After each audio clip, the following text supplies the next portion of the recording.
Williams song. 'Cause you see, I'm a dinosaur. I should have died out a long time before. Have pity on a dinosaur. Oh, hell, I'm on time. It is actually 10:30. Wow. Little Hank Williams, some Bo Cephas, if you will. We aren't talking dinosaurs today. Goldfish. You know, Lacy. What was going on with these goldfish? This was like this was a hopping product. It was a hopping product. So I think the reason it was a hopping product in Alton was specifically because of Casper Horn, who was this goldfish breeder, essentially. So not only did he raise goldfish to sell, but he created new varieties that people could purchase or get for free. What? There you go. What was Casper's infatuation with the goldfish? So I'm not sure about that. So he had three major interests other than his job. His job was that he owned Horn and Horn Grocery, and he was also director of Alton Banking and Trust. And in 1921, so a couple years before this, he sold the grocery business to his oldest sons, Lewis and Casper Jr., so he would have more time to devote to his interests. So here are his interests: fancy chicken raising, yes, I think that was before the goldfish. Do they have hats? No, but I think they had those okay. I thought it was top. Maybe you dressed them up. They had a little cane, little posh chickens. Yeah, like he glued a little cane on their breast and they walked around with tuxedos. That'd be amazing. I wonder how long you could keep a tuxedo on a chicken before it was just filthy and in tatters. About 30 seconds. Yeah, it wouldn't last long, especially if there was more than one chicken in the vicinity. Fancy chicken raising, goldfish propagating, and he had a flower farm too. So the goldfish propagating, he'd started maybe 10 years before this article, but by 1924 and the year before, 1923, he had 3,000 goldfish.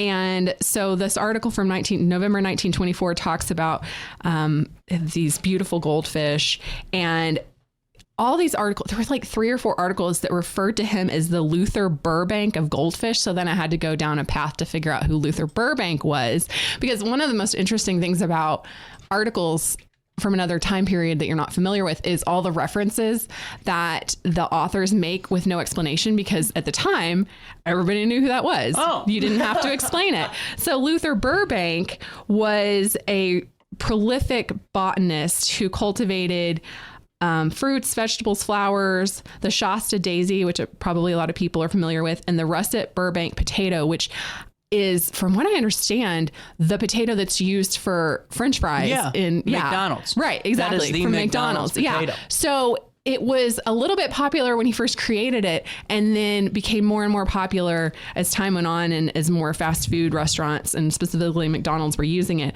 And he was on a stamp in 1940. So this guy was really famous at the time. The goldfish guy? No, not Luther Burbank. Oh, okay. Luther Burbank. I was lost here. I'm like, how the hell is this goldfish breeder on a... No. Okay, Luther Burbank. Okay. But he was the Luther Burbank of goldfish. So Casper Horn had the biggest goldfish hatchery, I think, in southern Illinois, possibly in Illinois. He also had the biggest dahlia farm in Illinois, since he was also into flowers. I don't know where his fancy chicken hatchery rated on the list of big fancy chicken hatcheries in Illinois. They're some goofy looking creatures. Have you seen it? When they walk around, it is just amazing that they can even function. Yeah. What I am curious about, because, it says he raised approximately 3,000 goldfish on his property on Albee Street. Yeah. Before I ask you where that property is, did he ruin the genetic code of the goldfish? Because you know how sometimes especially, and people are going to get so mad at me, but I'm sorry, your collapsed nose dogs that have been, overbreeded for generations that have all these things. Could that happen? Did it happen here? Were there any reports of don't buy Horn's fish because mine died within 30 days, or every one of them are getting sick, or...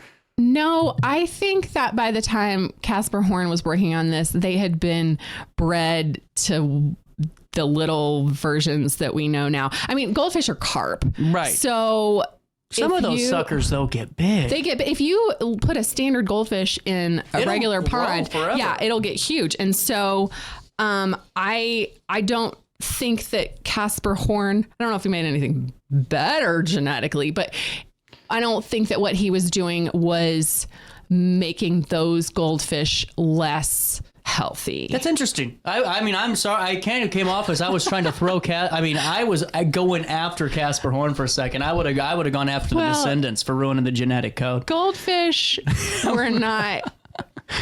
They were very beautiful, and lots of people liked having them as entertainment in their home. But we were very, very into goldfish, and goldfish were maybe not the best thing to be into, because when they did escape, like if somebody released a goldfish into a pond, or I found one report where they were talking about going through the sewer, the Alton sewer, and found a goldfish, a very large goldfish that they assumed was a Casper Horn goldfish, but probably just because he was the preeminent goldfish guy. So most people's goldfish in the area were from him, but they found it in the sewer. What did an aquarium look like in the 1920s, CJ, full of goldfish? Well, you might ask. The Library of Congress has the answer.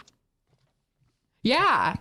And there were some super elaborate aquariums too, like Victorian rich people sort of considered them an extension of a museum or a cabinet of curiosities. Well, even now, have you seen those saltwater aquariums? Oh man, God dang, if you can afford one of those, like, just take it. You know what I'm saying? Like, it is thousands of dollars. Mm-hmm. And honestly, I tried fish. I'm just going to be honest with you. I eat fish currently, but I tried having them as a hobby. And okay. Well, it was really bad, Lacy, because I got these beautiful fish. I went over to Malawi Aquatics. They have a fish store. It's in North County, but guy was great. And they had this one fish there that had teeth. And I have a really funny joke, but I never say it because I will get canceled immediately on my show when I do. But this fish had funny teeth, and it would try to bite you every time it walked by. You walked by, like it would just like swim up and. In the tank, it was just trying to bite you from the inside. Oh God, it was very mean. What kind of fish was it? Pacu. Okay, I'll have to look that up. PACU. They're pretty big. It's like a piranha, but a little bit more ferocious, and they have very human teeth. More ferocious. Well, they don't have the sharp teeth. They have like little human mouths, so it's hilarious. Like, I'll be honest with you, it is freaking hilarious. But so I get it. All of a sudden, everything's going good. I convinced my aunt that it needed to be at her house. Okay, I said this aquarium would look beautiful here. Like I'm putting it all on thick, and she was interested. It did not last. I guess I couldn't manage the pH in my water, but I had the drops, and it's like, then you have to clean the damn thing, and that is just not fun. If that's your thing, God love you, but it's just not mine. I don't like slime, muck, I don't like any muck. I like my pets to interact with me. Well, I guess your fish was interacting with you when it tried to bite you through the tank the whole time. Aquarium, But I need something that I can cuddle and that really can cuddle a fish. Meow at me when it's hungry. Yeah, I get some people have a bearded dragon, Yeah. Those are different because those are pet, but you can hold them. Mm-hmm. Now someone would make $1 million tomorrow if they found out a way that you could hold your fish and pet it. Yeah, because they're smooth, or some of them are not smooth. They're kind of scaly, but that would be fun. Put a little water glove on, Have you seen, I don't know if they work, but have you seen those little rings where you're supposed to be able to feed a hummingbird? No. Yeah. No way. I want one because I want to do that, but I don't know if they really work. See, it's like a little ring. I had a pet hummingbird. What? Oh, no. Yeah, this is a great story. My mom was cutting grass, and the mom, I think, kicked the bird out of the, and my mom may or may not have ran over its wing, not realizing there was a bird there. Yeah. But we nursed it back. Hector. His name was Hector the Nectar Collector or something like that. Because anyway. Yeah. But I had him for a couple of. He was a great pet. We fed him and all that. He didn't make it, but we did a good job. Apparently, it was no way he was going to fly again. And, but it was fun. They were good, fun pets. But you got to be careful around here for the praying mantis. Oh, because they'll eat hummingbirds. Oh my God, 100%. Isn't that crazy? I swear, I saw a video about this. I know we'll get back to fish. I was talking about, my mom was telling me about these praying mantis. I didn't believe it. I looked out on her deck because she has a bunch of hummingbird feeders, and there was this praying mantis just sitting there waiting for these birds. Amazing. And honestly, they're kind of jerks. I saw one eating a bee this summer, but I've never seen one eating an actual hummingbird. But yeah, they're crazy. I like them, but I wish that they wouldn't eat the hummingbirds. Yeah, look at this. It's only like $4. This is cool. Oh yeah, the ring. Yeah, let's pull this up. Yeah, Hold on. Look at that. I don't know if anyone want to help works. Lacy out? There's where it puts its little beak in. It has Right. Like, it just doesn't seem like that would really be possible. I guarantee you, because there are some individuals that have like a knack for sitting on the porch or deck and then the animals come to them. Yeah, that's true. I might not be patient enough. Hell no. Are you kidding me? And then, Yeah. like, I'll be honest with you, not with hummingbirds, I think I'd be fine. But when it comes to like anything else, like the elk at Lone Elk Park, I'm like all fun and games. Like, let's feed these things until they get close. And I'm like, oh my God, get that damn thing away from me. Get it away. It's fun from a distance. And I can't do outside with bees and stuff. So I don't know if I'd be able to do the hummingbird ring, because I'd be feeding the hummingbird, then a bee would fly by me and I'd punch the hummingbird in the mouth trying to get away from the damn bee. And then I'd be going to jail for animal cruelty. Are you allergic to bees? No.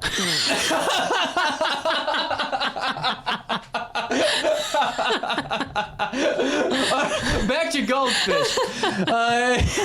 We took a little bit of a detour there, but here we are now in the late 1910s and early 1920s. Caspar did own the largest goldfish hatchery. Now, was this like a tourist attraction? Did people want to come down to see his hatchery? He did encourage people to come see the hatchery and his flowers. So, yeah, I don't know if it was a tourist attraction outside of the area, but there was an article where he encouraged people to come look at everything and said that they would love it. So, and there were a whole bunch of articles ads about getting free goldfish from different drugstores. I mentioned to you, I think when we were off the air, but you could at one point write to the government and get a free goldfish, like as a pet. How do they have all these damn goldfish just laying around? I don't know. But yeah. And maybe they just went and got them from Caspar Horn when they needed them for the buy. Gotcha. Yeah. Let's see, buy a pound of coffee or some violet talcum powder, and then you get a free bowl and 2 free goldfish. So look at on your screen here. We will give you a bowl and 2 goldfish free. So what is the bowl going to do? I mean, you can't keep the goldfish in there, can you? Like, were they talking an actual fish bowl? Oh yeah, like a little fish bowl. I mean, it's not a good long-term solution, but that's what a lot of people kept them in. I thought they were going to give us a soup bowl or something. I don't know why my brain went to that. Like the bowl. Oh no, the other picture has a bowl. Oh, this one has a bowl? It has a. Hold on. Yeah. Yeah. Look at that. Like that. That's exactly what you get. So you get Friday and let me do this. Friday and Saturday on these 2 days while they last, we give you absolutely free 1 fish globe. See, they defined it as a globe. Well, that's true. I think that's better. Containing 2 goldfish and seaweed. Wow. Yes. With each purchase of enhancement face powder. This is a good powder in all shades, made with mercury. No. Right, that's the small print. You know what? There is something in this list that is illegal now. I guarantee. Now, this is what I think's fun. The phone number is 284. Oh yeah, that is amazing. Yeah. It's just one of those things with my generation. Like, if that's an area code, that was somebody's. You just call 284 and you got Burnett and Sanders. Yeah. Incredible. You probably just call the operator and ask for Burnett and Sanders. Did you and you wouldn't even have to know the number. Phone? Is that all you had to do for the operator, or did you have to dial 1? Oh, that's a good question. It was probably different depending on different years. Yeah. Like what the steps were. I couldn't hold an old time that is a little awkward when you're you got to have it here and then you have the earpiece here.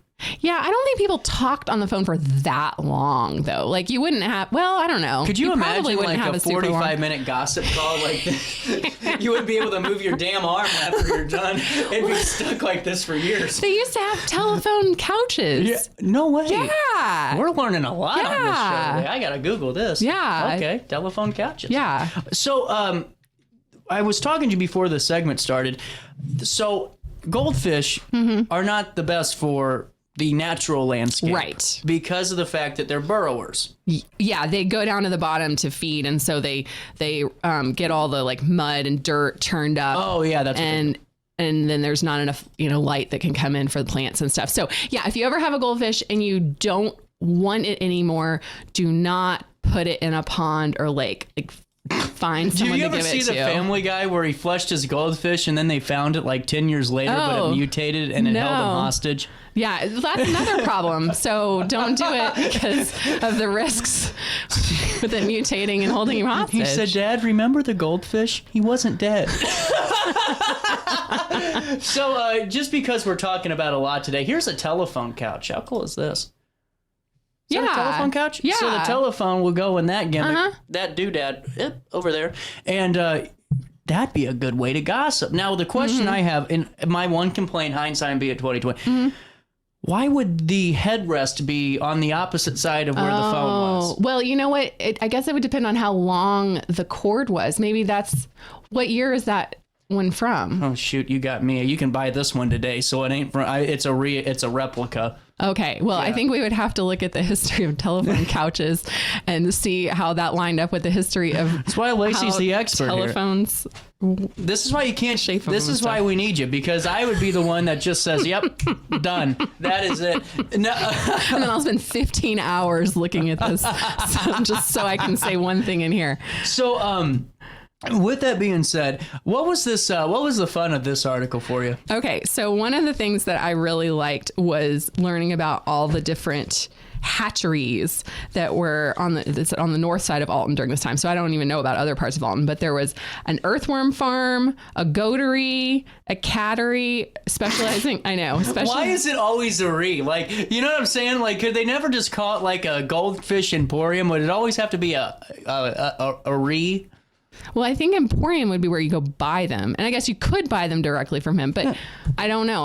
We'd have to... It just seems like everything kind of got, cattery, doggery, grocery. You're just going through everything now, the ends in RY. What the hell?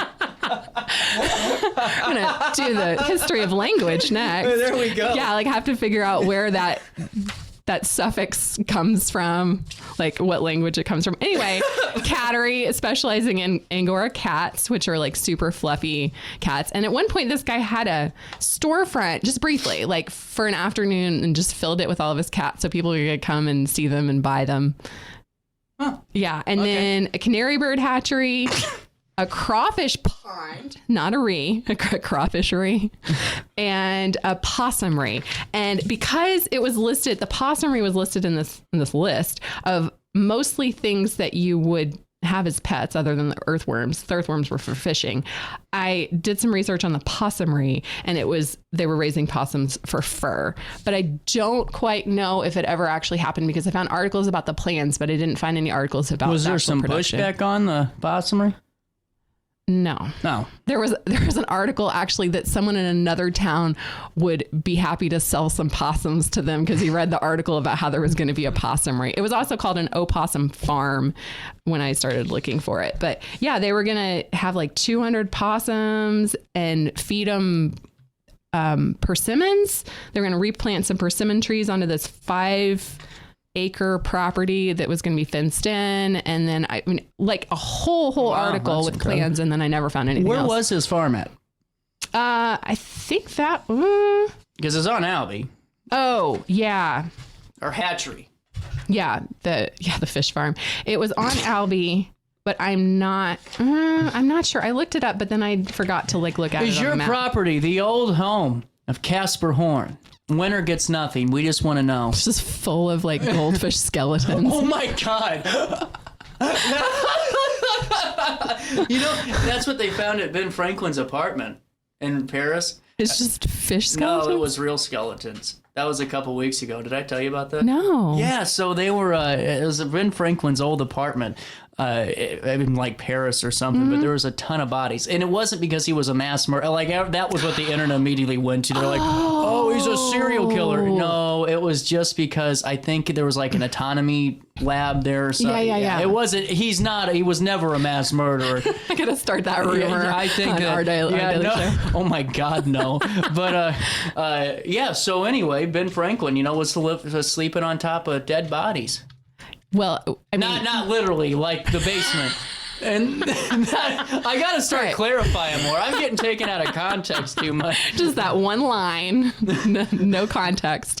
Yeah. Oh my no, goodness. I didn't see that. I'll have to look for Yeah, that. so it was in his London, or was it London or Paris? Anyway, they were just talking about it the other day. Anyway, yeah. Yeah. Well, Okay.